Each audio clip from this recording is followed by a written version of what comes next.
to another episode of the Chaos Chronicles. Navigating the randomness. I'm Jess. I'm Connie. And this week, Connie is surprising me with her own topic. Yes, before we get too deep into that, our handle on all social media platforms is at the Chaos Chronicles, or no? How do I mess this up every time? At Chaos Chronicles with an S podcast, and we're on TikTok, Spotify, and YouTube. And Instagram, even though I don't really use it that much. And Instagram. Perfect. Well, yeah, like Jess said, today we're talking about Joan of Arc, and I am so excited about this. I nerd out for her. I didn't say it was Joan of Arc. You just said it was Joan of Arc. Oh, my bad. Surprise!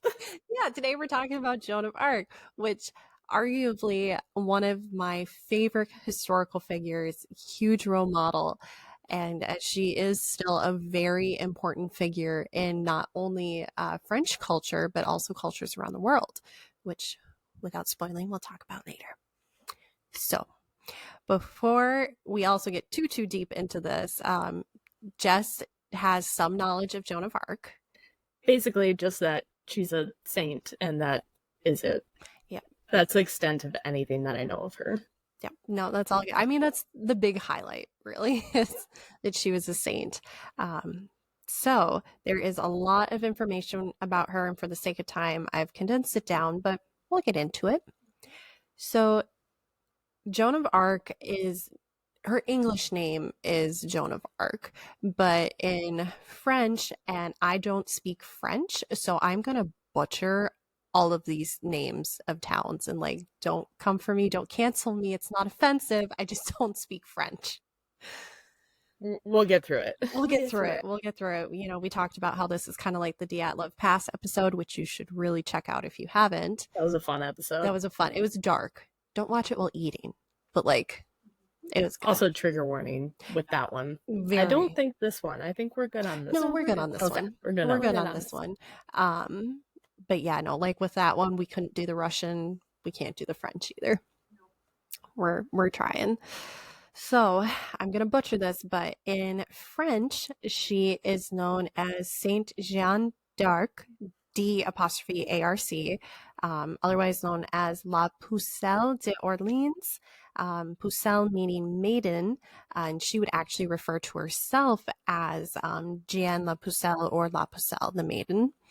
And she's sometimes also called the Maid of Orleans. So she was born in 1412. The exact date isn't known because she was born in Domremy, France, which is a small little village, and she was born to a poor peasant farmer. So date of birth was not super important to these folks. She lived with her mother, father, and two brothers, and she was born during the 100 Years' War, which, are you familiar with the 100 Years' War at all? I've heard of it. That's about it. Yeah, well, it was 100 years, give or take. And essentially what this was a fight between the English and the French. And Domremy was very, very close to the frontier. So this 100 Years' War was not a, abject thing for her. It was something she experienced where Joan and her family many times throughout her life had to flee their village because of raids from the English. So like, she grew up in a time of war. And the war was especially tense at that time because there was no king on the French throne. Oh. Yep. And we will get a little bit more into that, but that plays a huge part in Joan's story. So, like I said, daughter of a farmer, from records survived, Joan is described as having remarkable mental and physical courage, as well as robust common sense, and she possessed many attributes characteristic of the female visionaries who were a noted feature of her time. And that was a quote directly from Britannica. These qualities included extreme personal piety, which she displayed throughout her entire life. So God was her everything. Like, think of a religious person today, like just who you find off the street, nowhere near Joan. Like, God was be all end all for her. which was pretty prevalent for the time. I mean, it's the 1400s, it's France, but like she was next level. So when Joan was about 13, and because we don't know her date of birth, all of her ages that I'm going to give are going to be guesstimations based on, how far away was that from 1412. Joan, when she was about 13, 14 years old, she was in her garden, and all of a sudden she was, surrounded by the sound of the church bells ringing in town. And then there was a warm, bright light that just enveloped her. Joan saw angels and saints, and the first to appear to her was the archangel Michael, sometimes referred to as Saint Michael. Is that part sounding familiar? I'm like getting this weird video in my head from way back in mustard seed or Sunday school class. Like, it was one of those animated Bible story Probably. things. Yeah. Okay, so you might know some of this. Maybe. Besides Saint Michael, the other two saints that were most prominent to Joan in her visions throughout her life was Saint Catherine of Alexandria and Saint Margaret of, oh, this is going to be really hard to pronounce, but I think it's Antioch. Yep. Sure. We're going with it. We're gonna guess. Both of those saints, they were both women who are considered virgin saints, and both of them were beheaded, basically for not going with the rule of the church, rule of something. Yeah. Yep. When they were hiding from the Romans. This was in the 4th century. I didn't look too much. This is the one where I wanted to do more research into them, but just for the sake of time, I'm like, that would have to be separate. But one interesting thing that I remember reading in the book when I was a kid was that Saint Catherine, she was supposed to be tortured on the wheel of torture. And when she was brought to it, she touched it and it fell apart. So that was, she became known as like Catherine of the Wheel, where it became like this famous story of God protected her. She did end up. I never heard of that one. Oh yeah, no, that one. That was a pretty, at the time, the 1400s. Both of those saints, Margaret and Catherine, were very, very popular, and Catherine is still referenced a bit today. Saint Margaret, actually, this was just a little aside, but as I did the quick little googling before this, her status as saint is kind of up in the air, where in the, I want to say it was the 1800s, the Catholic Church revoked her sainthood because her story seems more like fiction, where she was supposedly swallowed up by Satan, and then Satan couldn't, I don't want to say digest her, but like he couldn't hold her, and she was she burst forth from his stomach. But she had also refused to marry, wanted to remain a virgin, and that is what caused her to be labeled like a heretic, and that's how she ended up going through all these trials and was eventually beheaded. That one, they don't have historical evidence on her, which is why the status is a little but for hundreds of years she was considered a saint. Whereas St. Catherine, I could be mixing this up, but I believe they actually have some of St. Catherine's bones on display in, I want to say Italy or France, where like it's verified that she was a person. Yeah. So like it's a lot. Yeah, but these two amazing women, and then this Archangel Michael coming to Joan. And they come to Joan and they say that we are giving you a mission from God, and your mission is to put the French Dauphin, which is the heir to the throne, onto the crown, get the king coronated, basically. And as I mentioned earlier, with the Hundred Years' War, which started in 1337, there had been, constant battles between the English and France. And 5 years prior to this point in Joan's life, the king of France had passed away, and his heir, the Dauphin, and I don't know if I'm saying that right, it's like Dauphin. We're guessing.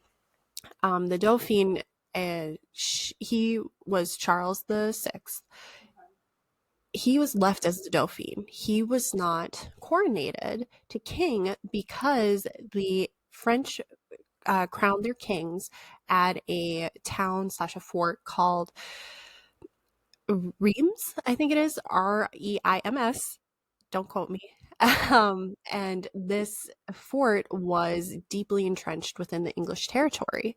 So France was in this state of upheaval because as long as there is no sitting regent, no sitting king, the claim for the throne is up to challenge for whoever. So there's a lot of political uncertainty, and it's just this nonstop fighting. So the people are exhausted. Joan's exhausted. They're all exhausted. And this mission was for Charles VI to be crowned King of France. And according to Joan, God, through St. Michael, told her that you will be the one to do this. You will do it. 14-year-old girl, like 13, 14. This baby in my mind. And she has this. And so she starts making moves. I don't know how else to say that. She breaks off talks of a marriage because while she had those visions with St. Catherine and St. Margaret, because they were both virgin saints, Joan promised her virginity to herself, to God. Like she swore it to Saints Catherine and Margaret that she would remain a virgin. And that is a big thing. Like the virginity, we're going to mention it a lot, and it's weird. I remember even when I read it originally, I'm like, why are we talking so much about this? Well, the reason that's important is because there was a famous prophecy at the time done by a very famous mystic whose name I don't see on my page here, and I can't remember how to say it. But she had basically prophesized that France would be doomed. No. That's the different prophecy. Give me a second. I got to get my notes. I'm so sorry. Oh, here we go. So the French countryside knew the prophecy from the famous mystic Marie Robin of Avignon, which actually you and I watched a movie where she was a character in something. It was one of the horror movies. Like she was a famous mystic. I don't remember what it was. Of course they threw her in. She had all these visions and these prophecies. But she had prophesied that a armed virgin would come forth to save France. And this is on top of there being a well-known prophecy, supposedly from Merlin, as in the great wizard. Merlin, yes. Yep. We can do a whole episode on Merlin and based on fact and fiction, what it was, what it wasn't. It's a little Rasputin-y, to be honest. But Merlin had this prophecy that France would be destroyed by a woman, but would be restored by a virgin. So that's why this virginity thing is huge. And that's why she called herself the Maiden. And it was also another way of showing that she has this devotion to her mission, not to pleasures of the flesh, not to committing here. She has been given a higher purpose and she has fully committed herself to it. So Joan starts having visions and she starts getting a reputation, not a bad one, but just for having visions. So she, in the year of 1428, so she is about 15, 16 at that point, she asked her uncle to take her to the Vaucouleurs, I can't say that, which basically is a garrison, to my understanding. It's an army post. Vaucouleurs. Whatever it is, yes. I think I do better with Russian than French, honestly. They're all awful for me. So they're so hard. Okay. So she asked her uncle to take her to the Vaucouleurs, the garrison, the military point. And this is where she petitioned the garrison commander for an armed escort to the Armagnac, I don't know how to say that, Armagnac court at Chinon. Chinon? There's a lot of really hard words coming up. But this is where the Dauphin was, the French heir to the throne. Okay. Mm-hmm. Yep. So I'm going to keep calling him Dauphin because that's how he pops up and everything. And it was a sticking point for Joan, is that she made it a point to never call Charles VI, I'm just going to call him Charles from here out, never call him king unless he had the crown on his head. She was not going to call him king. She would only call him Dauphin until she fulfilled her mission. So Joan, petitioned the garrison commander, and the garrison commander, I mean, obviously he's like, okay, I'm a war guy, and here's this, 15, 16-year-old girl, and she's telling me that God is telling her that she's going to put the king on the throne. Go home. Yeah, that was the reaction. So Joan was turned away, and a couple months later, her village was raided again by English forces, and this forced Joan to, well, not force, she was already going for it. She's gung-ho in everything. But this really lit the fire for her to go back to the garrison and in January 1429 and say, hey, give me an armed escort. I'm going to the Dauphin. And yet again, the garrison commander said no. However, Joan had really been building her reputation even further with her vision and prophecies. So she went back in February of 1429. So this is about a month later. And she said, hey, I am going to put the Dauphin on the throne. Take me to Chinon, this place. And at this point, she has gotten the support of several of the soldiers at the garrison. And she's got enough of a reputation that the garrison commander says, all right, I'll send you to the Dauphin. And so she embarks on an 11-day journey with only 6 armed guards through hostile territory as a 15, 16-year-old girl. I feel like that's not enough. No, it is not. And this is a very important journey because, one, this is the first real steps that she starts taking towards completing God's mission. But she also, for the sake of common sense, she cuts her hair short like a page boy and she dresses in men's clothes. Because, I mean, yeah. Makes sense, yeah. Who wouldn't? Like, there's obvious concerns. And she wore men's clothes the rest of her life. And there was many arguments about it later and theories on it, but she was doing a mission. Men's clothes were better for the fighting, for doing what she needed than a dress was. More practical. A lot more practical. Mm-hmm. And it also, there's some theories that it was further testament by Joan to sticking to the La Pucelle, the Maiden, because she is not opening herself up to, well, sex. She's not. She's staying as the Maiden. So Joan starts off, and actually, before I get into that part of the journey, I do have just like a funny little side note that I didn't know until I did research. So on her, between her second and third attempts to get the garrison commander to, take her to the Dauphin, she had such a reputation that a duke actually requested that Joan come to his castle because he believed that she had supernatural powers and she could cure him of his illnesses. So Joan goes to the castle. However, she does not give him any cures, but she admonishes him for living with his mistress. So this is a 15, 16-year-old girl walking into this castle of a duke, of a powerful man, and she's just a peasant girl.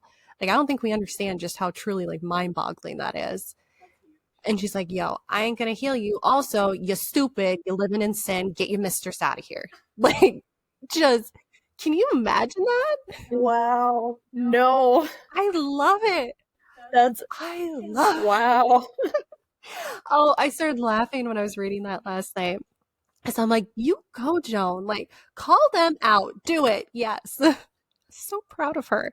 And that just kind of shows who she was, where she wasn't intimidated by the power of a duke. She had a mission from God, and a duke compared to God. Yeah. No. So she just went where she was needed, which is honestly impressive, both from the standpoint of being in the 1400s and even today, like just having that self-assuredness that you are doing the right thing and then going forward and not letting societal pressures impact you or tell you what you should be doing, that's incredible. Even more so for a 14, 15, 16-year-old girl in France. Especially back then, too. Yeah. Because, I mean, women weren't respected. I mean, even nowadays, they were sometimes property. we're not. Yeah. Yeah. They're property until recent compared to then. Yeah. Oh. So that's even more mind-boggling that she was doing all this way back when. Way back when. And she was doing it in a religious country where it doesn't matter what religion it is. I don't know all the religions, but I feel safe enough to say that the majority of religions in this world are not very kind to outspoken women, especially outspoken young women.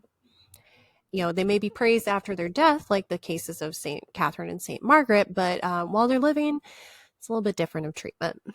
So the fact that she's like, nope, I don't care. I'm doing this. That's amazing. And honestly, that spunk is what got her through the 11-day journey through the enemy territory. And she, I want to scroll my notes down. I'm getting so excited. I'm remembering it and not reading my notes. And then I have to go back in. Oh, gosh. So she arrives in this China, the place where the Dauphine is. I cannot say this. She arrives there and they know that she is coming. And so there's several accounts of how the first meeting actually went. But the overall theme between all of it is that the Dauphine and the courtiers, they were not just going to let Joan in to meet the Dauphine. Well, yeah, obviously. And so they said, you know what, if this maiden, this La Pucelle, if she truly has visions of God, we can disguise the, at the time, 26-year-old Dauphine. We'll dress him as a normal courtier and we'll put him amongst all these other courtiers in this great hall. And she should be able to pick him out.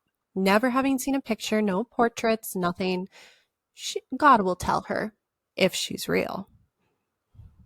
Mm-hmm. Okay. Yep. Which, like, I can't hate on it too much because I would probably do something similar. I understand, but at the same time, I know it's a bunch of guys ganging up on a young girl. Not a great look. So the Dauphine, Charles, he dresses as a normal courtier and he blends himself in with the other courtiers in the hall. Joan walks in and they set up psych outs for her, like fakes, where one story is this large, ostentatious male courtier comes up to her and he's got all the flamboyantness and he is made to look like what a peasant girl would think the French Dauphine should look like. Apparently, Joan, who's now 17 at this time, she looks him up and down and goes right past him and she walks directly to the Dauphine, who is in the back of the group. And she greets him respectfully, saying, "My Dauphine, I am here to put you on the throne." Goes right to him. No hesitation. No hesitation. Wow. The saints told her where she would find him. And she had visions and heard voices. I just got chill. Sorry. I just got literal goosebumps. Me too. Wow. All right. That's amazing to me because multiple accounts are saying this. So I'm like, okay, well, that leads some credence there, or however you say it. But yeah, no, the voices, they guided her through a lot of her life. Sometimes it was full visions, sometimes it was just voices. And with that being said, when we hear that someone is having visions or voices, we oftentimes think of, schizophrenia, bipolar. Like, honestly, let's take a running jump at the long list of things it could be. And at the time, folks just called it madness or hysteria. Because, why bother getting detailed? We're just going to call them all mad. That's fine. And Charles, the Dauphin, he had personal experience with madness where his father and several of his family members had suffered from madness. And this is important to note because Charles knew the signs of madness and he did not think Joan was mad. So he agreed to meet with her and go have a private conversation. Gosh, these goosebumps need to stop. I I keep know. getting the chill. I'm sorry. It's so cool. It'd be awesome if John's hanging out here with us now. Like, girl, hope I don't get your story wrong. I don't know how to say sorry in French. Pardon. Um, but yeah, so she went and she had a private conversation with the Dauphin, and the exact details of the conversations between her and the Dauphin are not known. But she basically tells him that I've been sent by God. I'm going to put you on the throne, and you are going to send me to Orleans, a city who at the time was not quite fully overtaken by the English, but they were not in a great spot. Like, it was a tough battle going in. It was not an easy victory. It was not good. So it sounds kind of insane that this 17-year-old girl has made a claim that, one, she is in direct communication with God and the saints, and she's going to put him on the throne, something that they have not been able to do for 5+ years. And she's going to go win a victory at this battleground that has been awful for even some of the best military generals. And so she's made these three claims. So the Dauphin, despite not thinking her mad, he's not an idiot. So he says, okay, well, I'm going to send you to this group of theologians. They're going to question you. And so she goes with the theologians, and she's questioned by them for 3 weeks. And they go through a series of questions between, why Orleans? Like, how do you know it's God? Why do you think you're hearing the angels? How is this not the devil? And Joan, she faces interrogations quite a bit throughout her life. And thankfully, St. Catherine and St. Margaret let her know that she was going to go through that. And both of those saints were known to have very witty tongues. And so they passed their wit on to Joan, and she would respond with witty comments, which I've got a few later. I was gonna say, is this why you like her so much, or part of the reason why you? I do remember reading in the book when I was, again, like 9 or 10 years old. And I don't want to spoil too much of it because we'll talk about it in a little bit. But there was a section where she was asked just an absolutely dumb question where it was like, are you serious right now? And she was smart because she recognized that it was a provoking question, and it was intended to entrap her into committing heresy. And she was smart enough to navigate her way out. And I've got that quote in here later. And I just remember thinking at the time, I'm like, you get it, girl. Like, you be smart. Good for you. Screw them. With love. No, not at all. So she goes and she talks to the theologians, questioned by the theologians for 3 weeks. And That's a long time. that is a long time. And she passes all their tests. And so they come back to the Dauphin and they say, we can't say whether the source of her inspiration is truly divine, but we do think you should send her to Orleans. Let her go. And so the Dauphin says, all right, well, I can send you, but first, I know the story of, the virgin that is going to save us. I need to make sure you're a virgin. So he doesn't. He has his mother-in-law perform an examination to confirm that she is a virgin indeed. I know. I got so disappointed hearing this. I have no details on how that worked, but it was alluded to that this was at least women only that were part of this. And again, it was his mother-in-law, so this was not something that men were a part of. But oh yeah, it's quite frustrating. But it harkened back to the Dauphin and the courtiers and the theologians. They all knew about those 2 prophecies. So they're like, all right, we got to confirm this. How they confirmed it, I don't know. And to be honest, I don't want to know. I could tell you, but I will tell you off camera. Anyone else that is curious, look it up yourself. Oh, why do I think I know the answer? We'll talk about it. Oh, god damn it, people. Okay, well, there's that. But so his mother-in-law comes back and says, yeah, no, she's legit. And so the Dauphin goes, all right, you're going to New Orleans, kid. Congratulations, deal or no deal. And so she starts making preparations. And he commissions armor made for her, which that is a big deal. Like, it's kind of glossed over in the research, but the Dauphin commissioned armor for a 17-year-old girl. Like that's kind of a big deal. That's, yeah. Yeah, and it gets crazier. Get ready for more goosebumps.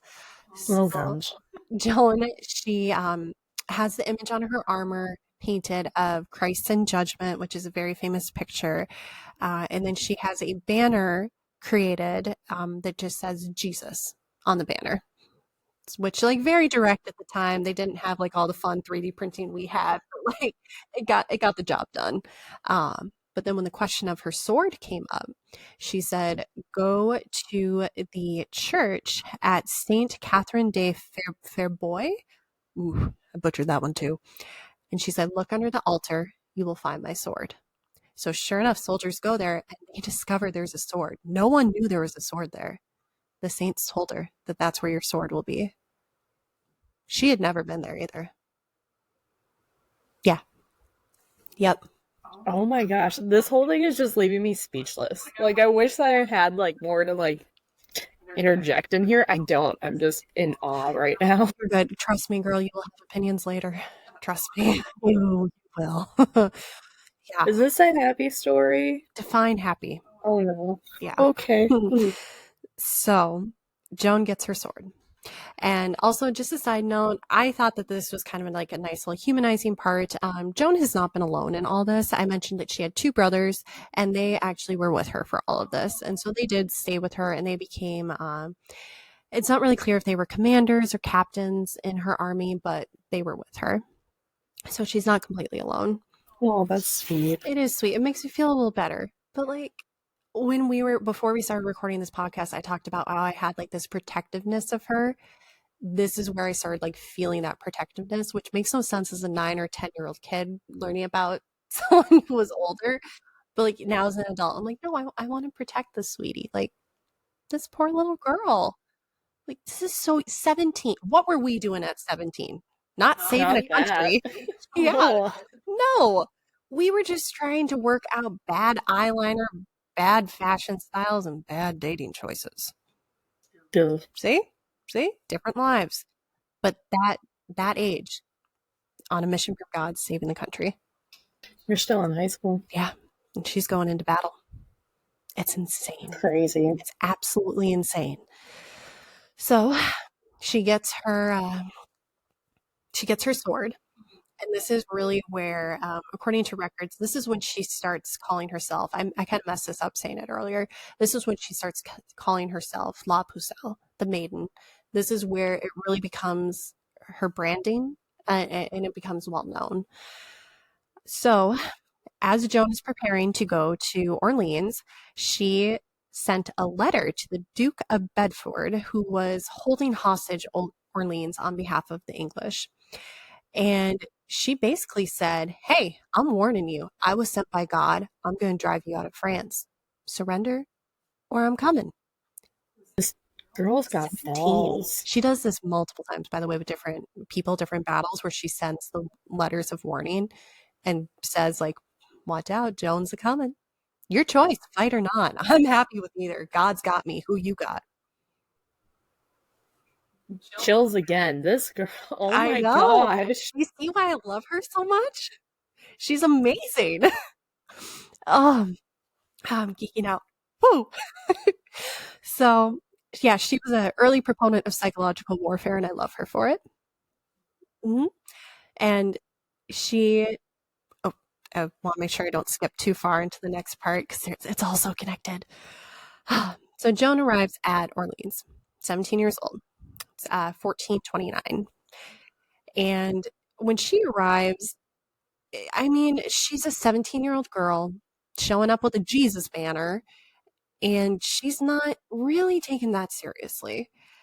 Shocker. I mean, I get it. The military folks are like, okay, well, you're here for morale. And it kind of felt like, like those old videos of when like the starlets of Hollywood would be sent over to the troops fighting to like bring their morale up. It kind of had like that vibe to it. So she gets there, and to their surprise, she is not there for just morale. No, she starts saying, all right, why aren't we on offense? What are you doing? We need to be pushing. Let's go. Like, I will be out there with you. Let's go. And so she pushes. And the French soldiers, they start to see her as a sign of their salvation. And she starts slowly becoming elevated from a prophet who has these visions to she's approaching sainthood with them already. Like, this is a woman. No, this is a girl. I cannot call her a woman at 17. No. I can't. I cannot. This is a girl who is fighting for them, not for the politics of this. She's saying that this is for France. You are France. I am France. This is for us. And they're inspired by her. So the commanders, they actually start taking her advice. They start asking her and actually following. So they start asking her advice on military tactics. And she starts saying, all right, you're going to attack this place at this time. You're going to position the artillery here, and this is the formations you're going to use. They start doing it, and they start winning. Mm-hmm. Chills. I'm going to have goosebumps the whole episode. Oh my gosh. Yeah, they're winning with Joan's help. And the thing is, Joan is not doing this from the commander's tent. She's on the front lines with them. 17-year-old girl fighting side by side with them. Insane. And it was during one of these battles at Orleans that the angels told her, you are going to be shot. And she said, okay.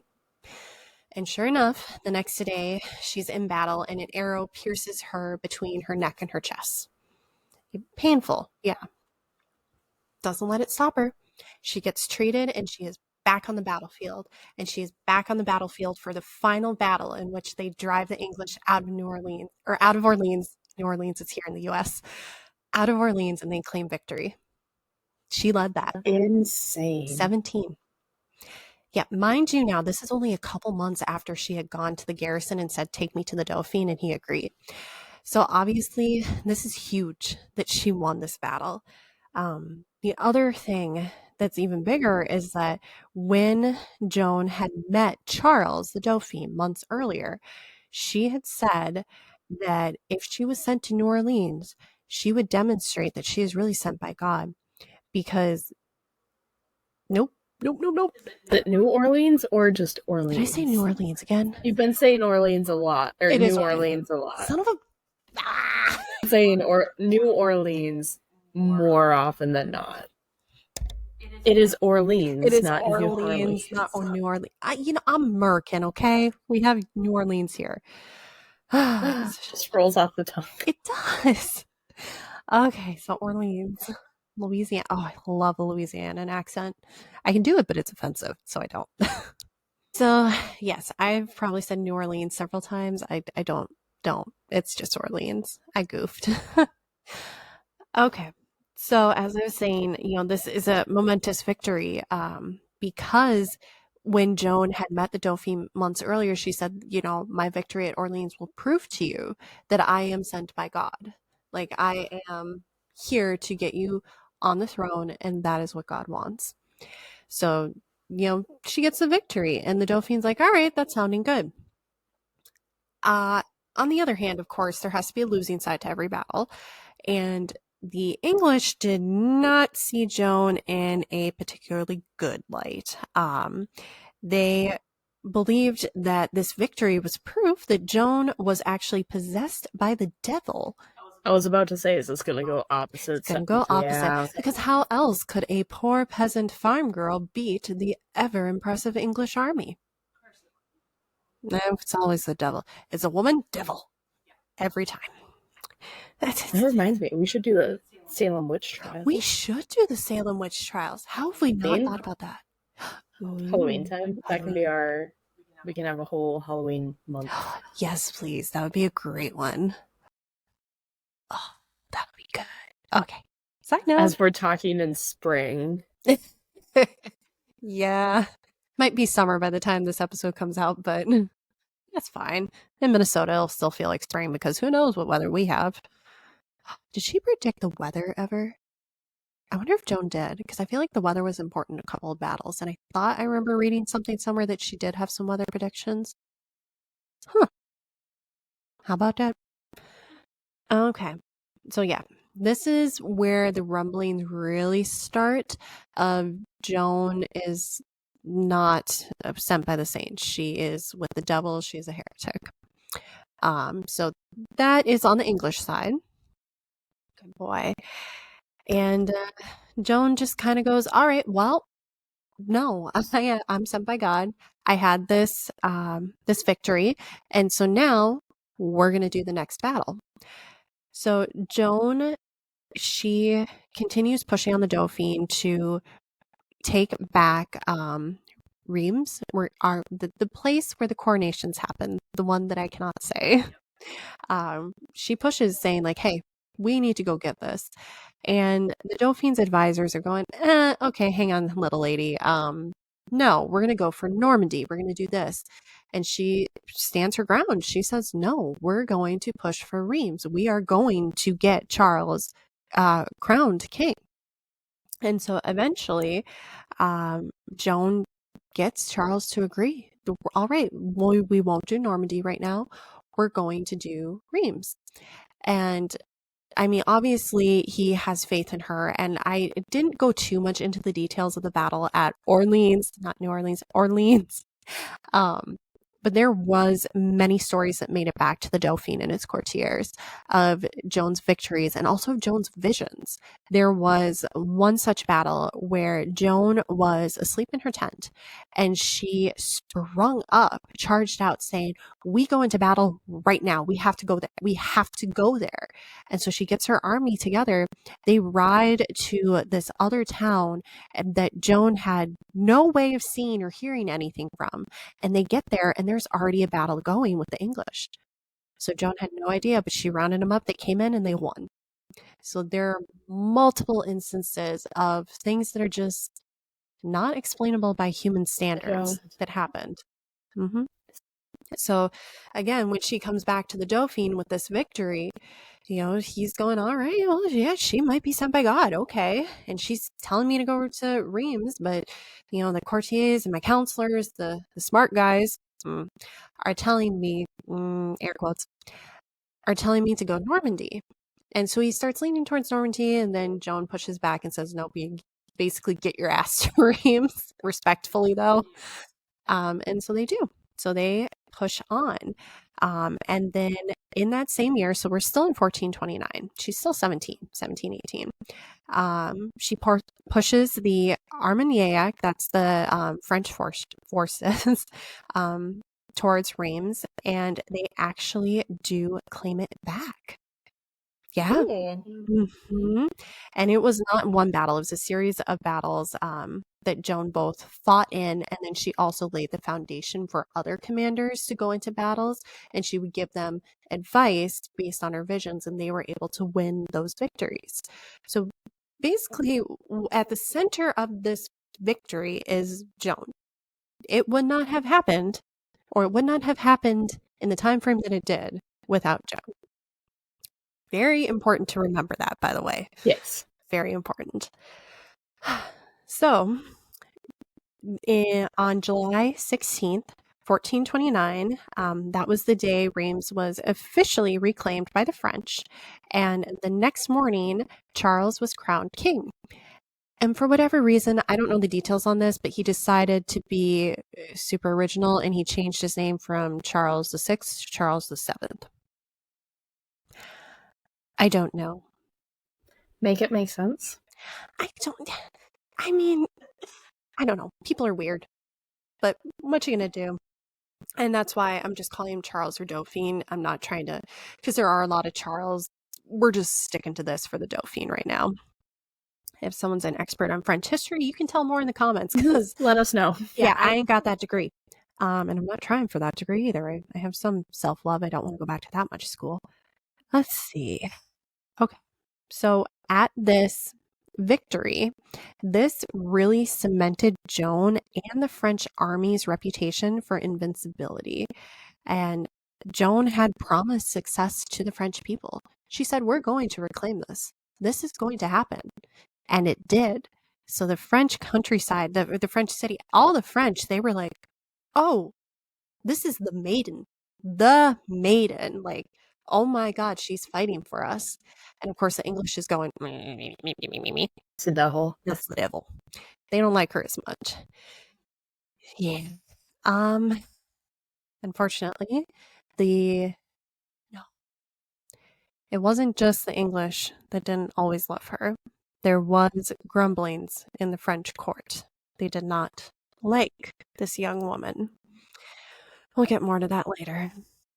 But after this victory, Joan is feeling herself, as she should. Absolutely, yeah. Absolutely. So that same day that Charles is coronated, she wrote to the Duke of Burgundy, who had originally held Reims for the English, and she urged him to make peace with King Charles and to withdraw his garrisons from the royal fortress. So she's all gung ho about, we're going to win this back, we're going to win this back. But she's also not ignorant of, there are people here that did not choose to be fighting. They didn't choose to have their lives uptorn like. And growing up in the French countryside and being so close to the frontier in Domremy, she knew that this is not an easy life. I mean, life was not easy in the 1400s. No. Yeah. No, but you add a war and being on the frontier or the frontier, like that's too much. So it's just, yeah, it's a lot. And it just, I really like that little story there because it shows that she's not, yes, she's dressing in men's clothes. Yes, she is displaying more male attributes, but she is not, going the full throttle male route, which doesn't, statistically speaking, and I don't have the numbers on hand anymore, but when men are in charge of battles and things, the crossfiring, the casualties, it's higher than when women are. Not surprising. Not surprising. Again, I don't have the statistics on that anymore. The UN published something about 4 years ago on that. I'd have to dig it back up again. But so it's just showing that Joan is still thinking of the French people. She is not just political power hungry of battle after battle after battle to build up her resume. Resume is a French word, isn't it? Huh. Well, if it is, I can pronounce that one. Unless someone in French in the comments is like, it's resume. Well, sorry, let me resume this. Oh, God. Anyway, so I know I'm bouncing a little bit. I'm going to come back to the coronation day because, as I mentioned earlier, discontent had started in the French court with Joan. And a pinnacle point in that discontent was actually the coronation itself. So the coronation was done at an altar. And Joan, and there's a couple of conflicting accounts on this one, but essentially it is believed that she was either standing on the side of the altar or right next to the altar. And she stood there in her armor, she had her banner, and some folks found this disrespectful because how dare this peasant stand on the altar while the king is being crowned, as if she put him there, as if she has earned this spot of respect. She did. Yeah. Girl, I told you you'd start having opinions on this. Mm-hmm. Okay. Mm-hmm. Yeah, and that started becoming a major contention spot because this also, in a way, emboldened Joan. I mean, she already was, gung-ho and described as physically and mentally strong in the beginning. But this is just further solidifying, I am a messenger, I'm an agent of God. And I have done this as he has told me to do, as he said it would go. And now we do the next thing because her mission was completed, but she wasn't done. So Joan tells the king, now Charles VII. She now calls him king, by the way. She did not call him king. Yeah, that was the whole big thing where she was sticking on that point. She goes, until I get him here, you are Dauphine. Mm-hmm. Which I can respect that. Yeah, absolutely. Yeah, I get it. So now he's king. And they start to have a little bit more discontent between them. They had a little bit of friction between them when she was pushing him to go to Reims and his courtiers were saying to go, and his counselors were saying to go to Normandy.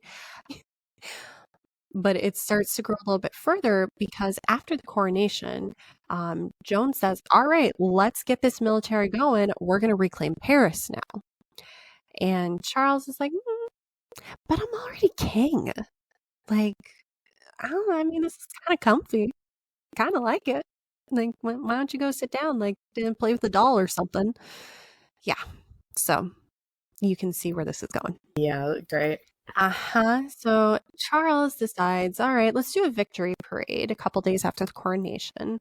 And then he decided to take a retreat / a vacation afterwards because he's done so much. Okay. Mm-hmm. And And Charles had dismissed the other captains, but he did say, Joan, you're sticking with me. Okay. Okay. So like there's some brain cells up there. And Joan was fiercely against Charles' decision to take the vacation because she knew that it was going to give the French people the impression that he didn't have any plans to attack Paris. He's not committed to this. So the retreat vacation that Charles took, it left the French people with the impression that he's not serious about attacking or reclaiming Paris. And that was the impression. Joan was right. She called it. I mean, anyone could really call that one. Yeah. Yeah. Yay, I'm king. I'm gonna go hang out now. Not very inspiring. Yeah. So Joan, she pens a letter to the French, to the people, and it didn't really say where it was published or like how it got out, but she wrote to the people. She tweeted that is it still called tweeting or is it what is it called now? I don't know. I don't keep up with all that. I don't know. I don't have a tweeter I or tweet whatever X, I think it is. I can't keep up with it. So she wrote a letter to the citizens of Reims on August 5th in an effort to reassure them that the Duke of Burgundy, who now possessed Paris, had agreed to a fortnight's truce. For those who don't know, a fortnight, 2 weeks. Yep. After which it was hoped that he would yield Paris to the king. However, the next day, English troops stopped the French royal army from crossing the Seine. It's pronounced Seine. It's the river Seine. And Joan and her fellow commanders were actually excited about this because they're like, oh, good. This should inspire Charles to be like, oh, you're not going to uphold what you said you were going to do. Well, now I'm going to come take Paris. Didn't let. Took a little bit longer. Of course. Yep. Which is very frustrating. And Joan was also frustrated. Oh, I bet. And, despite Joan being frustrated, she is now considered the idol of the French. She has done exactly what she said she was going to do. She conquered New Orleans. Orleans. No, thank you. She conquered Orleans. She also reclaimed Reims. She got the king crowned. So she did all of it. So she honestly, it'd be so great to be on her PR team. Very easy job at that point. Very easy. She does all of it herself, basically. No kidding. Press release is super easy. She's still awesome today. Thank you for coming. End result, you're good. So that was going. However, it took 4 more months before Charles would take any moves towards Paris. Was it a 4-month vacation or? Yeah, apparently. Yeah, 4 months vacation. And Joan was growing very impatient because according to the voices, it was essential that they take Paris. And so finally in September of 1429, again, we're all in 1429 here.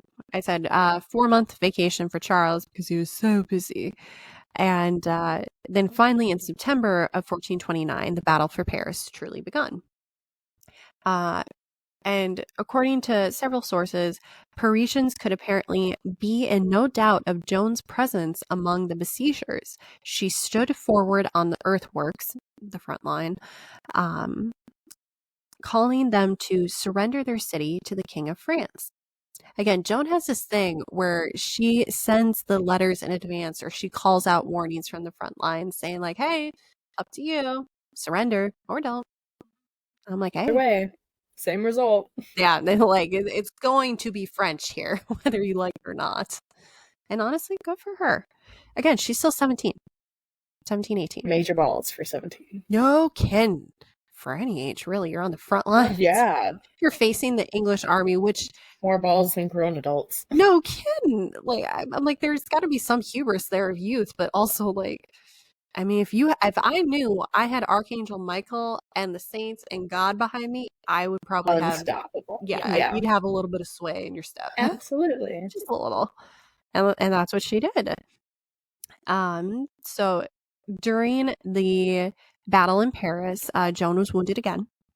Again, angels had told her this was coming. And I do remember reading in my book when I was younger that accounts that Joan told later was that she knew that she would be injured, but the angels didn't tell her how much it was going to hurt.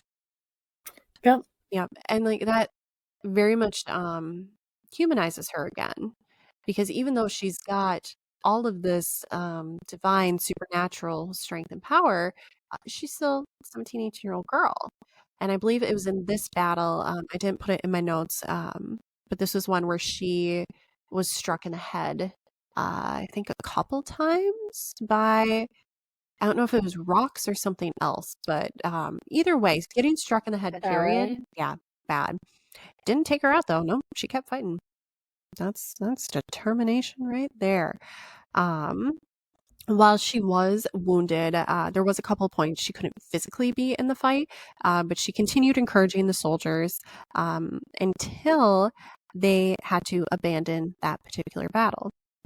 So the next day after, she had been wounded and they had to abandon that particular battle, Joan rallied her troops and they were going back to attack, basically round two. And Charles, he and his council ordered them to retreat. So then on September 22nd, once they got back to Loire, I don't know how to say that city either. It's where the king was. The army was officially disbanded. And that is when, I'm sorry, I flipped it around with the Battle of Reims. This is actually when all the captains were dismissed and Joan was kept. Gotcha. My bad. So the other captains that had been dismissed at that time, they started planning a campaign to take Normandy, which is what they had originally wanted to do instead of Reims. And so the captains and the commanders, they petitioned the king saying, hey, we are requesting that Joan be allowed to come with us on this campaign. Charles said no. He said, no, Joan cannot go. I know. I didn't see anything in the sources that I went through talking about why, because I'm curious about that too. She's basically the angel of victory. She is your Nike. Why wouldn't you want her to go? Mm-hmm. You want her there protecting you, but like that's not what she was there for, though, and that's not what she was doing. But my personal theory is because she was at that idol status. I'm wondering if between the king and the courtiers, they were concerned that she was eclipsing in favor with the French people over King Charles. I could see that. That's just my theory. Because, I mean, we've seen it happen in the past where if one person is, more popular than the one that's supposed to be popular, sometimes accidents happen. Yeah, sometimes you see that nice little 3-letter agency, CIA. Who said something? Not me. Not me. Don't kill me. I'd like to live. Thank you. On that happy note, let's see. So Joan continues to follow King Charles, and there was some additional battles here and there, but it wasn't the campaign to Normandy. This is also another little cool side story is during this time, Joan, she headed an assault against a siege town with only a few men. And she actually successfully took back the town. It was a town on Saint Pierre la Motier. Yeah. Which was awesome. Like that is the true like Hollywood story of you go in there with one or two people and you beat all the bad guys and you come out there on a plane and it's a screaming bald eagle in the background. Like that's what it was.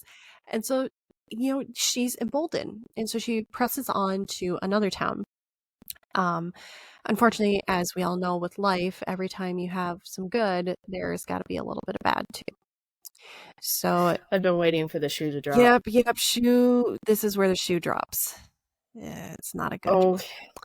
So she laid siege on this other town while they were short on munitions, and they had sent out a request to villages nearby for restock, basically, of munitions. But unfortunately, they arrived too late, and Joan was forced to withdraw after about a month-long siege. This is now about November of 1429, so she's about 18.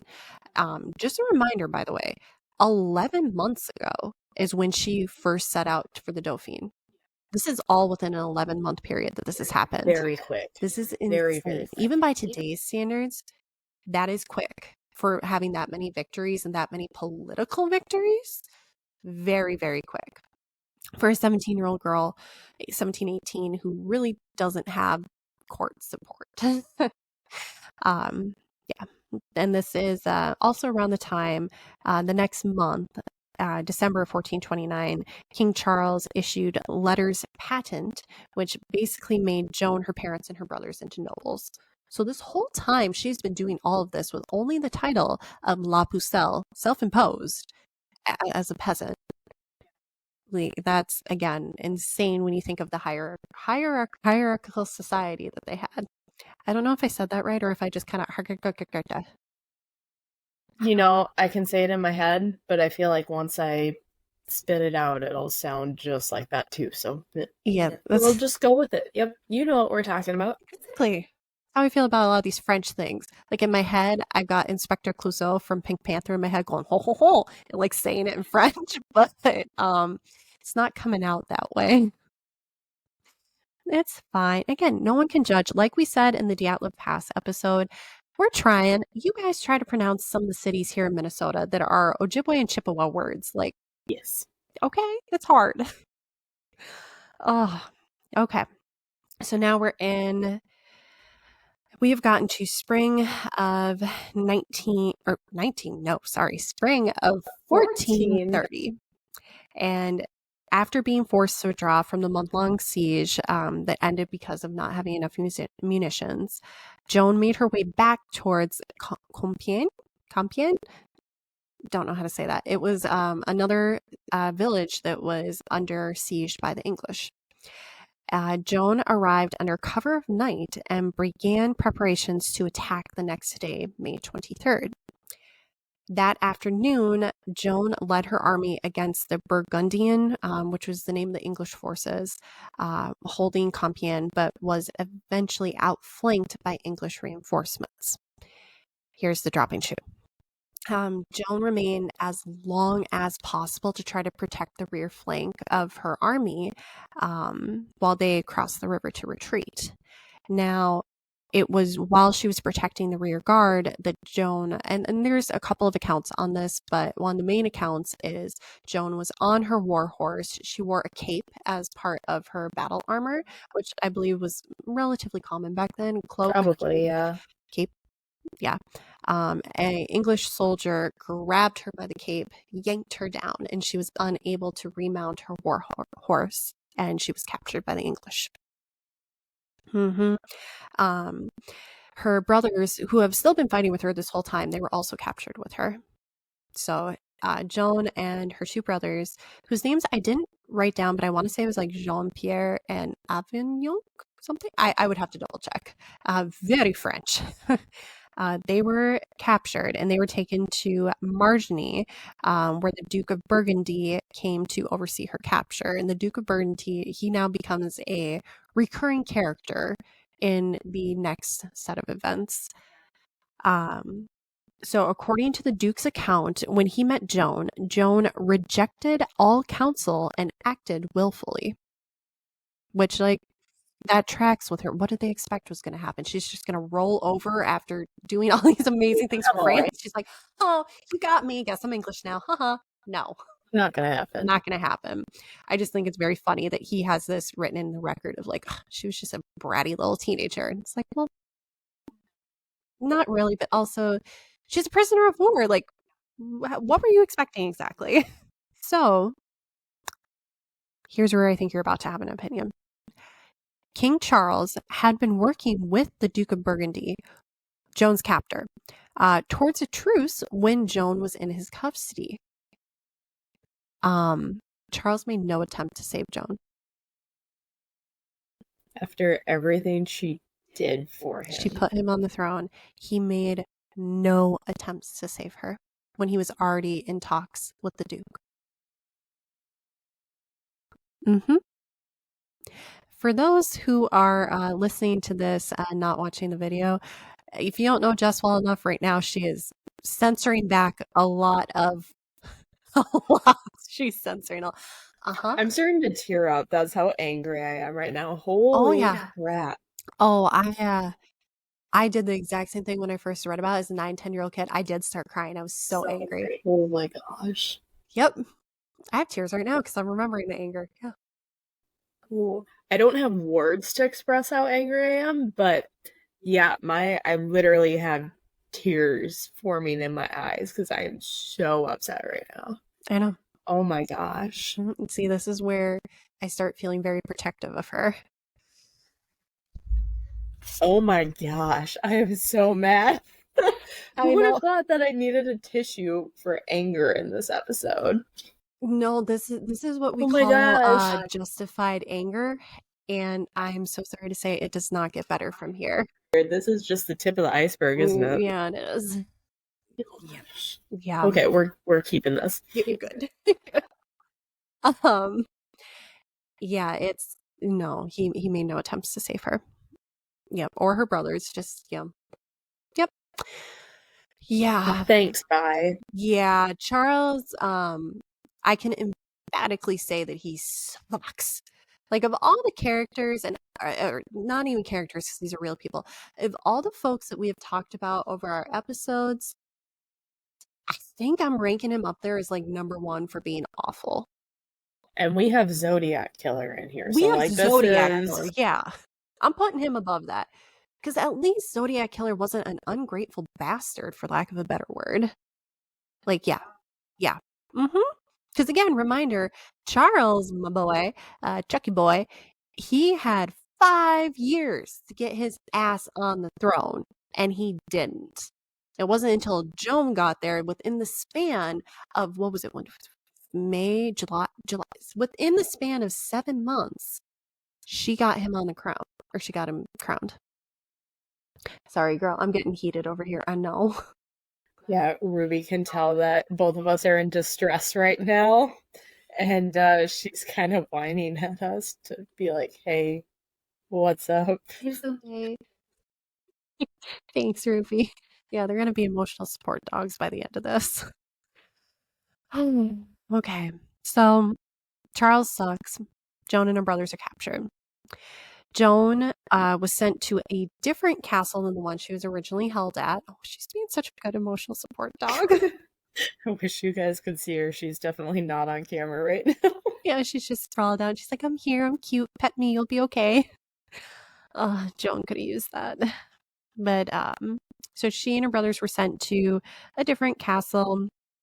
And en route to the second castle, Joan attempted to escape to get back to the fighting at the Compagnie, or however you say it. Like, she was not fleeing for her life. She was fleeing. She's like, put me back in, coach. I am ready to play. Insane. Yeah. 17, 18. Yeah. It's nuts. She was captured during the escape attempt, and she was instead sent to a castle further away from the frontier, deeper into the Duke's territory, separated from her brothers. However, in a slight positive here, cherish it. It's the last one we have. Don't tell me that. Sorry. Records say that Joan was actually treated really kindly at this castle. Good. It was staffed with women, and I believe there was some nuns there as well.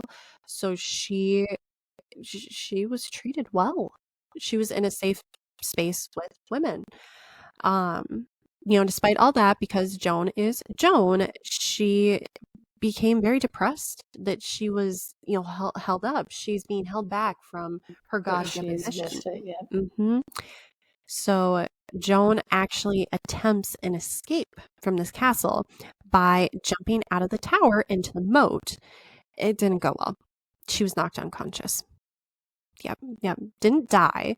Injured, but did not die. Paralyze herself or something? No, she was not seriously hurt. I know. I shouldn't be surprised. We just, our Dyatlov Pass episode just came out, so we were just listening to it. But, even that, where, a fall wouldn't cause these injuries, so I guess I shouldn't be too surprised. Yeah. No, I mean, you never know, but she, not seriously injured is what the records say. But that being said, obviously the Duke and her captors were like, okay, this is not secure enough for this psychotic woman. So she got sent to another castle, another prison, basically. Not so nice there, I'm assuming. No. From here out, she only has male guards. And it was not a good time. News of Joan's capture reached Paris on May 25th, 1430. And the theology faculty at the University of Paris, which they actually sided with the English, Benedict Arnold. They sided with the English, and they sent a request to the Duke of Burgundy, who's still her official captor. They sent a request saying, hey, we want to have her turned over to either the chief inquisitor or the Bishop of Beauvais. She was captured in the bishop's territory. And basically, they were asking for her to have a religious trial, an ecclesiastical trial, I think is what it's called. From just a little brief history note there, at the time, there was the religious court, and then there was the secular court, which the secular court is more of what we see and are familiar with today, whereas the religious one was, you would have your priests, your cardinals. Those were the ones who were your judges. So everything is based in the court of religion and not the court of law. Well, at the time, law was religion, so yeah. So, at first, the Duke, he doesn't necessarily say yes. However, the Bishop of Beauvais, I don't know how to say it. He actually personally went to the Duke to reiterate the request and asking on his own behalf and in the name of the English king that the maid be handed over in return for a payment of 10,000 francs. So he sold Joan over to the... Yeah. Thanks, Duke. You jerk. So on January 3rd, 1431, Joan was turned... Sorry, Ruby just kicked the tissue box. Just punted it.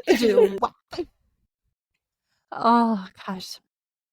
Joan was turned over to the bishop on January 3rd, 1431, and her trial was set to take place at Runen, I think is how you say it.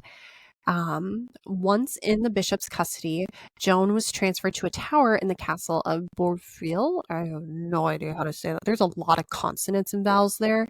And yes, and hope for the best. Yeah. From this point on, instead of the Duke of Burgundy being in charge as her captor, the castle was under the command of the English Earl of Warwick. So he becomes head of that. Joan was brought before a church court because the theologists at the university... Theologists? Yeah, the religious dudes at the University of Paris insisted that Joan be tried as a heretic, as her beliefs were not strictly orthodox, and she threatened the hierarchy of the church through her claims that she communicated directly via visions and voices with God. I won't get into that, but that is always one of my little tangents that make me mad. Same. This is where I learned about this. Do I call it a phenomenon? No. I don't know what the right word for it is. But charging her as a heretic, that was twofold. One was, of course, getting Joan discredited and linked with the devil. But also, the English were doing this in part to discredit Charles, because then Charles would owe his crown to a heretic. And that was not a stable argument at the time. Yeah, which is funny because what I'm hearing from that is that the English acknowledged, and the French also acknowledged, that if Joan was a heretic, if it could discredit Charles, then that means that Charles got his crown because of Joan. So everyone knew this, and yet Charles still didn't do anything to save her. I can't get over that part. I won't say anything. Yeah. Anyway, so Joan's trial began on January 13th, 1431, when she was about 19 years old. Originally, Joan faced 70 charges, including attempted suicide from when she tried to escape the tower and jump in the moat. Yep. Not really suicide, just Exactly. Well, hint, hint, a lot of these charges, bogus. Shocking. Yeah. So it took 2 days for Joan to answer the 70 charges against her, because they bring each charge against you and you have to answer, and then they have questions. 2 days. Now, I'm assuming it wasn't 9 to 5 hours. We don't know hours on any of that, but 2 days is a long time to answer on charges. I have a feeling back then it was literally like a full 2 days. Oh, yeah. Oh, I'm sure. And they were not doing anything to make Joan comfortable. And well, of course not. Of course not. And they were also going out of their way to be jerks and not very Christian. And the fact that she asked before trial started, she said, "Hey, allow me to attend Mass and receive communion," because she's a good Catholic Christian. You know what these religious folks said? No. Yeah, they said no. Shocking. I am not shocked at all. This is... Not shocked, but disappointed. Very. Yeah. Ooh, the hypocrisy runs deep. Girl, it's bad. Not on Joan, on these people. So the charges were based mainly on the contention that her behavior showed blasphemous presumption. In particular, that she claimed for her pronouncements the authority of divine revelation, she had visions, prophesied the future, endorsed her letter with the names of Jesus and Mary, thereby identifying herself with the novel and suspect cult of the name of Jesus. I didn't get to look into that one so much, but I'm assuming they're harkening that back to her having a Jesus banner.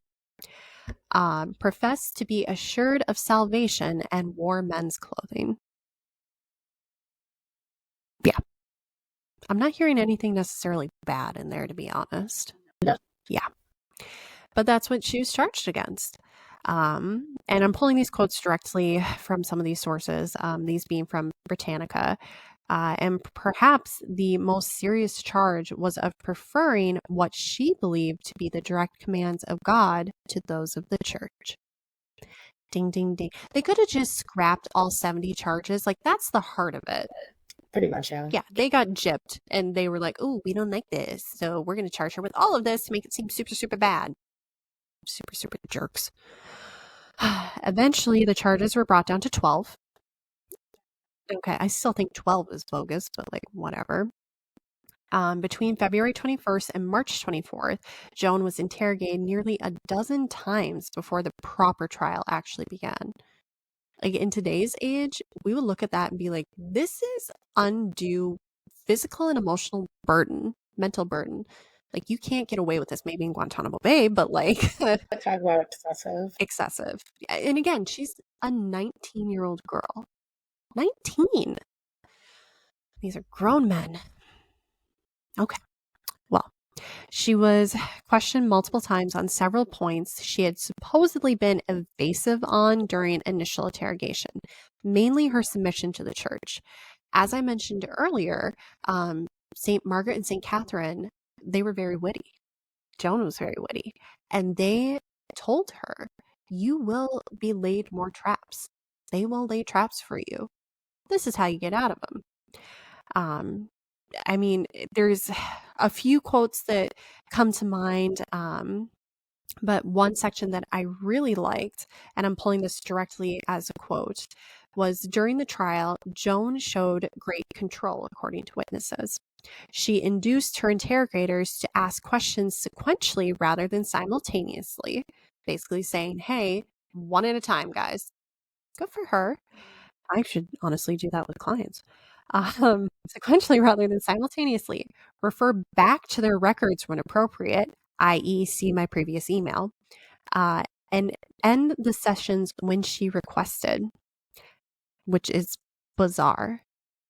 Like, I know I had a lot of side comments back there, but she made them treat her with respect. That's amazing because she had not been treated with respect. Witnesses at the trial were impressed by her prudence when answering questions. For example, in one exchange, she was asked if she knew she was in God's grace. The question was meant as a scholarly trap, as church doctrine held that nobody could be certain of being in God's grace. If she answered positively, she would have been charged with heresy. If negatively, she would have confessed her own guilt. Yeah, trick question. It sucks. But Joan avoided the trap by stating that if she was not in God's grace, she hoped God would put her there. And if she was in God's grace, then she hoped she would remain so. What an answer. What an answer. Slow clap, my girl. You're amazing. That is amazing. That is the best response to that. 19. No formal education or anything. Literally just the saints in her ear, like, tell this dude that his dick is small. No, actually, what you're gonna say is, if I am in God's grace, may I stay there? If I do not, may he be. But like, yeah, it's amazing. One of the court notaries at her trial later testified that the interrogators were stunned by her answers. I bet. I wish I could have seen that. Can you imagine these haughty, like pompous, religious dudes? I'm not against religion. I'm just describing the dudes here. And then all of a sudden, here's this 19-year-old who's just like, oh, yeah, flip around, turn it, and reverse it. Uno, draw 4. That's amazing. I think that's how Uno works. I've never actually gotten through a full game of Uno. Have you? Oh, it usually ended in fights with my cousins. The draw 4. Yeah. But that's okay. Let's see. So yeah, basically Joan was doing her best. She was doing her best. And she avoided even further traps because the saints had warned her that the interrogators were going to try to trick her into saying that the church was wrong. And so she responded stating that she knew well that the church militant could not err, but it was to God and her saints that she held herself answerable for her words and actions. It's a very polite way of saying, no, not falling into that one. So the trial continued. Joan was continuously badgered, for lack of a better word. And then the court tried ordering Joan to tell them what she spoke to King Charles VII about.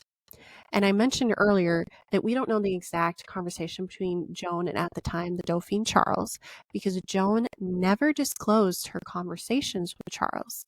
Her reasoning was she would not necessarily divulge everything to her judges, since although nearly all of them were Frenchmen, they were enemies of King Charles.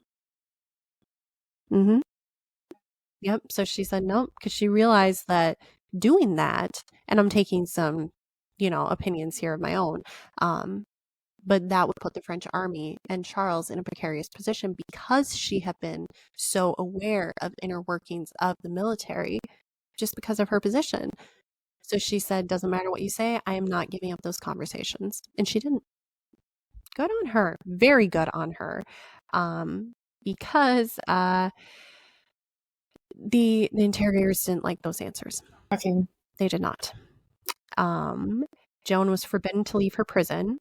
And when she was told this, Joan insisted that she was morally free to attempt escape, which is the most 19-year-old thing you can think of. You go for it. Right? I love that. She's like, actually, human spirit. Sorry. The interrogators didn't like that as much. So they actually assigned guards to always remain in the cell with her, and she was chained to a wooden block or put in irons. While in prison, Joan became very sick, and 2 doctors were sent to examine her. Joan was seriously ill and believed to be dying, so she begged to go to confession and receive Holy Communion, then be buried in consecrated ground. The interrogators and the court people said nope, and they instead interrogated her with more questions. Apparently, according to records, Joan constantly responded, "I am relying on our Lord. I hold to what I have already said." And that was her mantra. That's what she said. She did not break. She did not recant in the face of all that was in front of her, thinking she was dying, thinking she was not going to be able to have the communion, the mass, and buried in consecrated ground. Despite all of that, she said, "I am not breaking. The Lord has my back and I have his." Wow. That's amazing. That is absolutely amazing. I don't care what age you are. When you're facing that and you stick to your principle, that is something. Oh, that gets me teary up. What? Oh, emotions. Okay. So, again, she was continuously badgered with questions, and they became more aggressive and threatened Joan with torture if she didn't clarify her response to certain questions. Yep. Joan remained steadfast and stated that even if they torture her to death, she would not reply differently, adding that in any case, she would afterward maintain that any statement she might make had been extorted from her by force. Good for her. That's smart. That is really smart to think that far ahead. In a small silver lining, her interrogators, in a vote of 10-3, decided torture wouldn't be effective, so she wasn't tortured in that regard. Good. Yep. Joan was, however, informed that she would be turned over to the secular authorities if she continued to stick to her positions. This is important to note because at the time, being turned over to the secular authorities, that meant that you were going to die because they were the only ones who were able to carry out a death sentence. Cool. So if the religious court turned you over, it was you are going to die. On May 24th, Joan was able to leave the prison for the first time in 4 months. She was taken to the cemetery of the Church of St. Owen, where she would have her sentence read to her. This is still in the religious court. Before her sentence was read, she was forced to listen to a sermon by one of the theologians in which he violently attacked Charles VII, provoking Joan to interrupt him because she thought he had no right to attack the king, a good Christian, and should confine his stricture to her. Which, she has a better opinion of Charles than I do. Oh my gosh. And this is the guy that she's defending the man who has left her. And he's in his 40s or... No, how old is he by well, this point? He's in his 30s. Yeah, I was going to say he was 26 when we started the story. So he's like 27, 28, 29. So that's our age. Never would I do that to a 19-year-old. Never would I do that to somebody else who got me where I was. No. I just... Oh. So anyway, Joan is hearing her sentence read to her at this cemetery. And Joan was then sentenced to be handed to the secular court. And upon hearing this, accounts say that Joan wailed and stated that she would do all that the church required of her because she knew what that meant. She was presented with a form of abjuration. I hope I'm saying that right. Essentially, it's a statement that says, I renounce my earlier statements. And this for Joan meant that she doesn't receive divine inspiration from God and the angels. Yep. So Joan hesitated in signing, but eventually signed on the condition that it was pleasing to our Lord, according to Britannia. She was then sentenced to perpetual imprisonment, and she was sent back to her former prison where she had faced mistreatment at the hands of the male guards. Joan was ordered in her sentence to shave her head and also only dress in women's clothes, as she had continued wearing men's clothes to the horror of the church.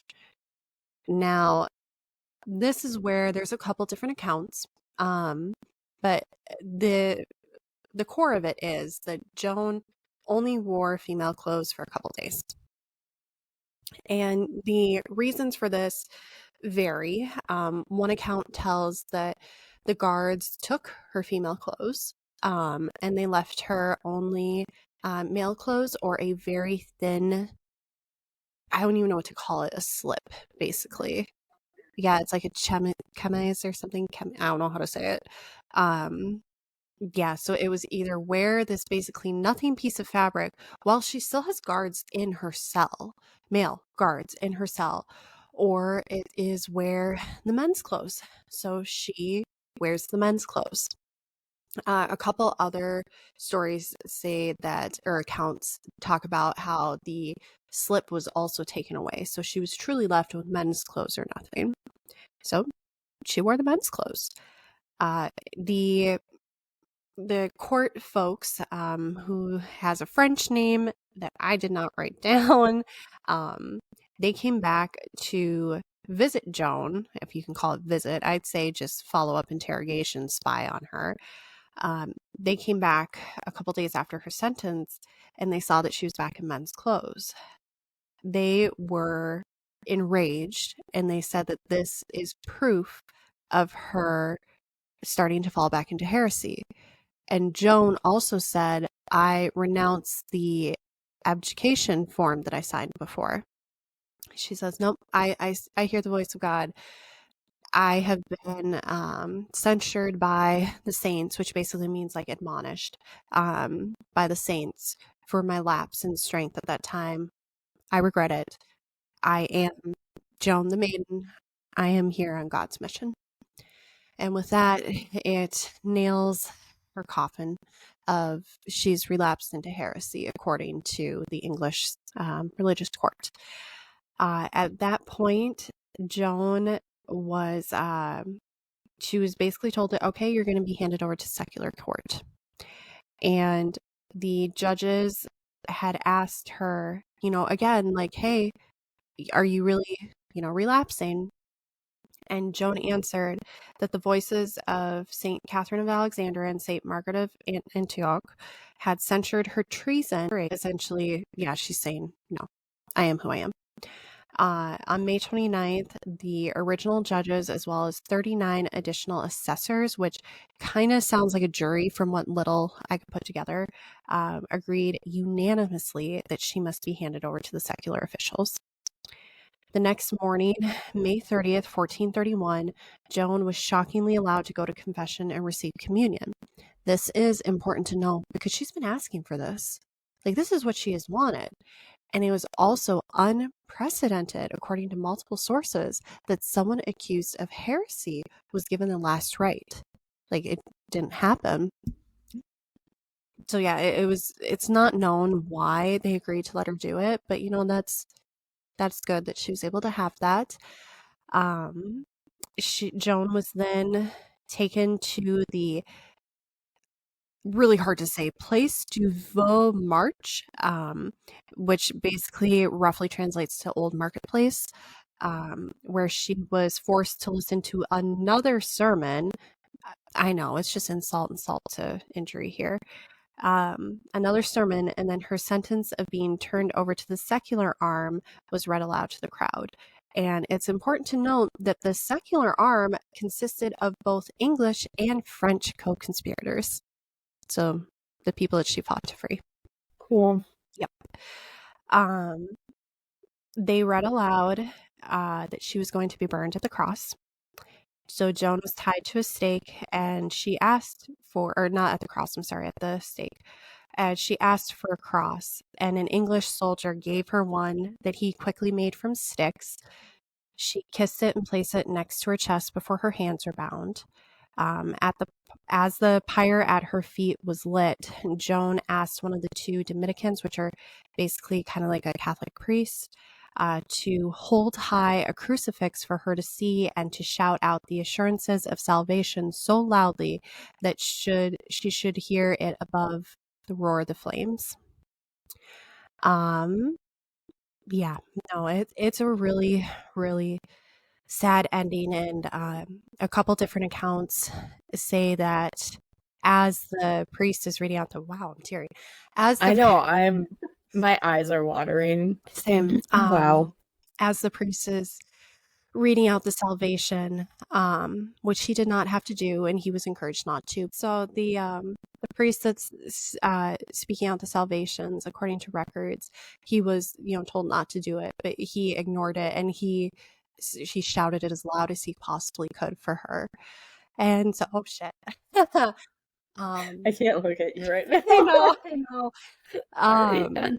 Oh, there was a couple different accounts, but the most memorable account of her immediate passing that I remember was that, according to witnesses, Joan shouted Jesus 6 times and then succumbed to the smoke. Yep. Pretty awful. She was 19. Oh my gosh. Mm-hmm. That's horrific. It is absolutely awful. And in the continuing pattern of continuing this absolute awfulness, there's not an official proceeding for how to handle bodies of those burned at the stake, but essentially the common practice was, once they had passed and the fire went down, to take their body and then bury them. The court officials said, don't you dare take her down, let her burn her completely, don't let anyone get near her. Oh my So they gosh. burned her as much as possible. And then the pyre lighters, they were forced to smash any bits of remaining bone, and her body was dumped in the Seine, the river. Yep. They didn't even give her the consecrated ground burial. Oh my god. And it's not known exactly why they did that, but several theories purport that it was done because they didn't want to elevate Joan to martyrdom, to sainthood. I knew this part was going to come, and I'm like, my gosh. I hate it. All I'm picturing in my mind, have you seen Game of Thrones? And I know this is so weird to like reference Game of Thrones in a Joan of Arc, but I think I know, with the little girl. Yeah. That's all I'm picturing right now, is just the little girl. I know. I mean, that's basically what it is, because Joan, she was not a big woman. Girl, she's not a woman. It's just, she was small. So that's probably not far off.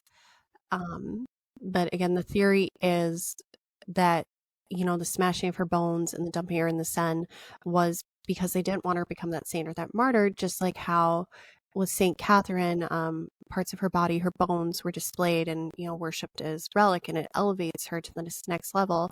They didn't want that for Joan. And it was awful. It's not the end of her story, though. Joan ended, but she still had family. She still had her brothers. She still had her parents. And about 2 decades later, Joan's mother never stopped asking for the courts to revisit her daughter's case. She pushed that. Yeah, but that's amazing on Joan's mother's part, because, as I mentioned, there was not all love for Joan in the French courts, and the courtiers, which is who Joan's mother, whose name I didn't write down, and I'm so sorry, she would have had to keep pushing with that. And so she continued, and like I said, about 2 decades later, rumbles started coming out that witnesses to Joan's execution doubted her being a heretic and believed that she died a faithful Christian. Scrolling down. I had this part basically memorized, so I didn't update where I was in my notes. So it's a memorable part, unfortunately. I was hoping it wasn't going to be a horrific death. No. I don't know why I was hoping. Well, it's like my Yeti theory. I know. I really wish it.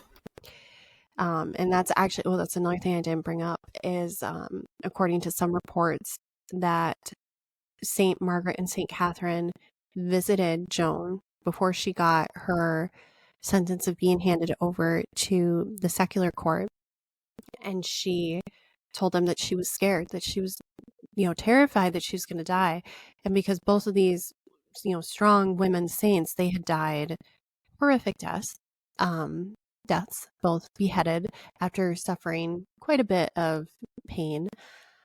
They assured her that it was going to be okay, that the pain is just a moment, and then the kingdom of salvation awaits. Like, that part I remember reading and just bawling as a kid. That was Mm-hmm. wow. Yep. That one got to me, and she never recanted until the end. She held firm that the abdication form was not true. She held to that she was on a mission from God. She heard God's voice. She heard the saints, the angels that came to her. She held true.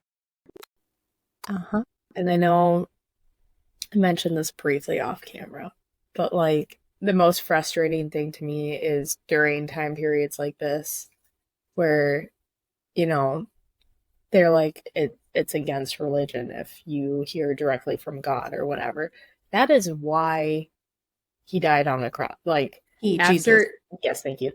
After Jesus died on the cross, there was the earthquake and then the splitting of the temple.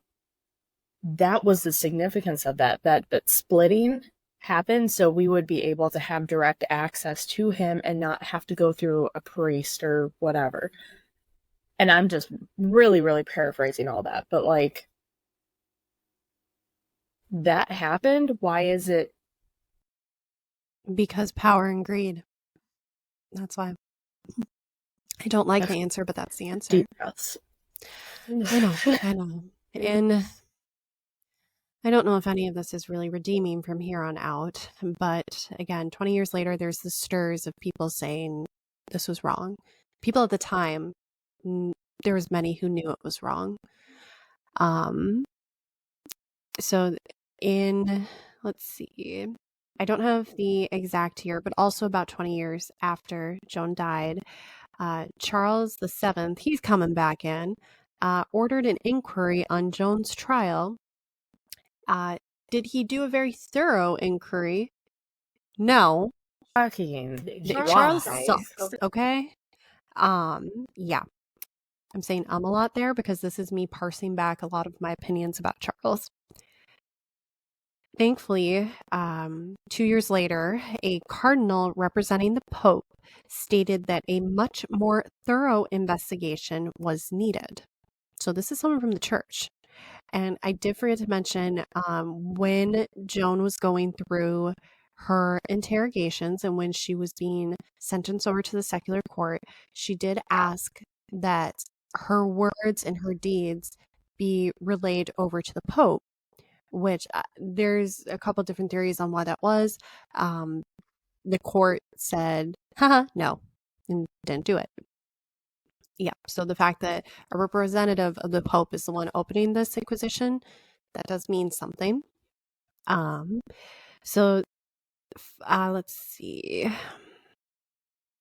So finally, on the order of Pope Calixtus III, I don't know how to say it. That one's Latin. That one's harder than the French. Following a petition from the d'Arc family, proceedings were instituted in 1455 through 56 that revoked and annulled the sentence of 1431 that ultimately brought Joan's execution. The inquiries into Joan's trial found that the original trial was unjust and deceitful. Joan's aberration, execution, and their consequences were nullified. It suggested that Cauchon, he was the head of the original trial, the head religious dude, and the assessors who supported him might be guilty of malice and heresy. In an act of emphasizing the court's decision, a copy of the Articles of Accusation, what was the charges presented to Joan, was formally torn up, and a cross was ordered to be erected on the site of Joan's execution. It wasn't until 1920 that Joan was canonized by Pope Benedict XV on May 16th, 1920, basically when she was made a saint. 1920. 490 years later.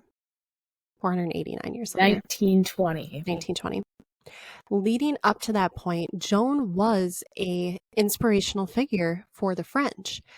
She actually had a unofficial feast day, essentially, in May that the French celebrated. And it was stopped briefly between, I want to say it was like 1770 something and 1804.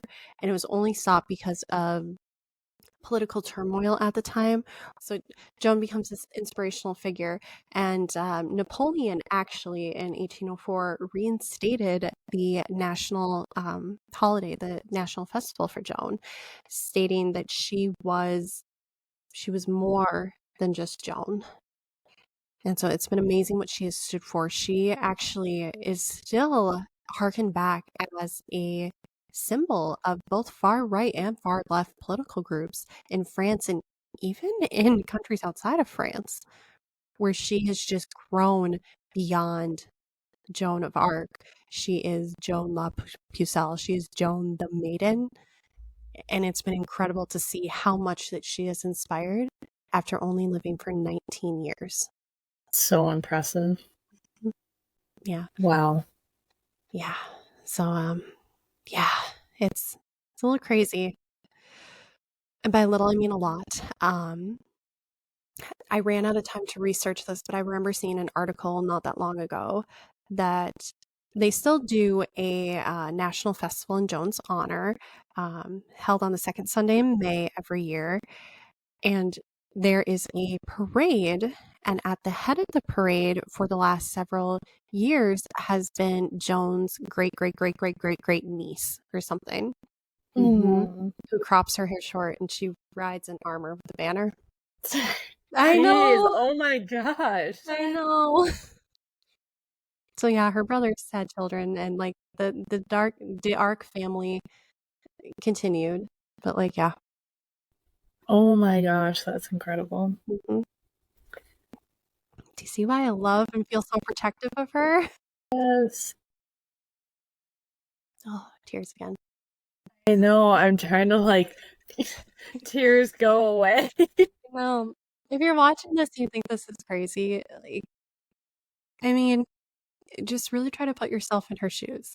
Like, take this away from a podcast moment and just truly think about your life right now. And if you were living or if you saw what happened to Joan, I don't know, that's one of those things that just, it goes deep every time.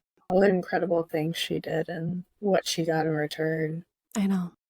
And that is really just the spear in the heart is what she got in return. Oh no, it's the twist after the spear. Yeah, it's just being abandoned by Charles.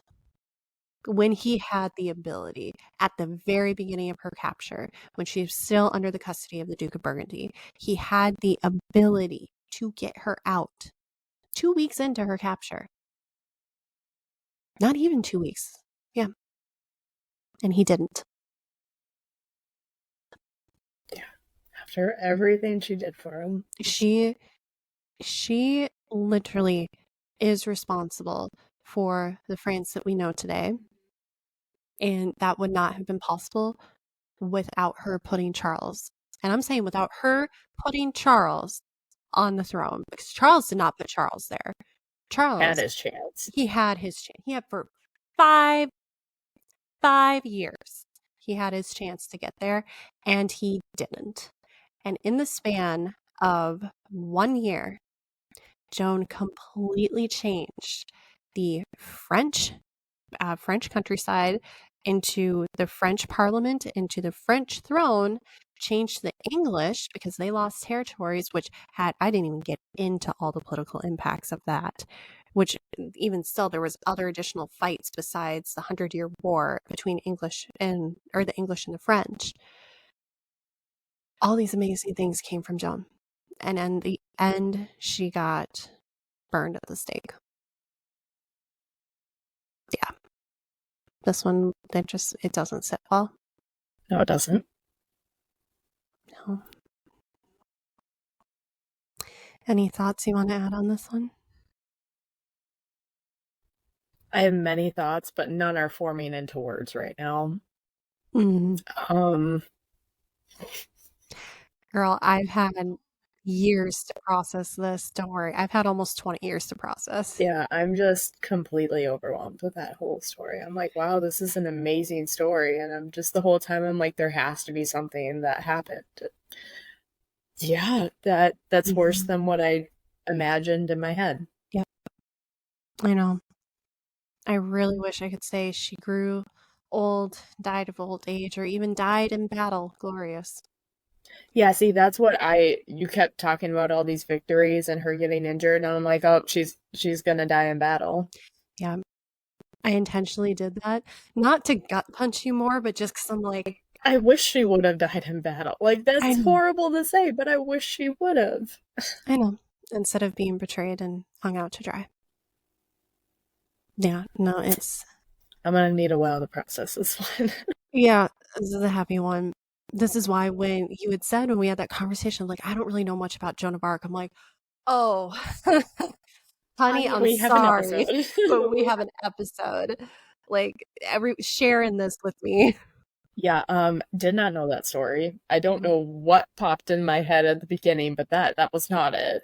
Or maybe it was the beginning part of the story that I heard and didn't hear anything else. It is a parsed down story that sometimes kids hear, and I honestly thought your mom would have told you because of the whole, I mean, honestly, the focus on the virginity thing. Like, that was the massive thing.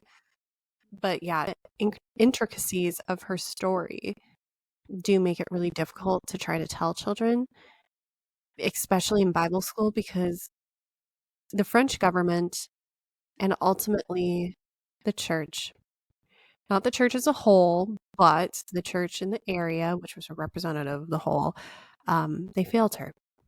Massively failed her. Murdered her. How do you tell a 4 to 6 year old that story? Yep. 4 to 6, 3 to 5. Yeah, I don't know how you can do that one in a mustard seed class. But nope. No, which mustard seed is just a level of Sunday school for little kids. Yeah, it's a hard one. But that's why anything Joan of Arc related, I'm like, hell yes, you go, Joan. Love you, Joan. What an incredible story. Minus the ending I hated. But yep. Incredible story. Yeah. All right, well, I'm gonna go contemplate everything now. Yeah. So maybe we wrap it up. We'll wrap it up here.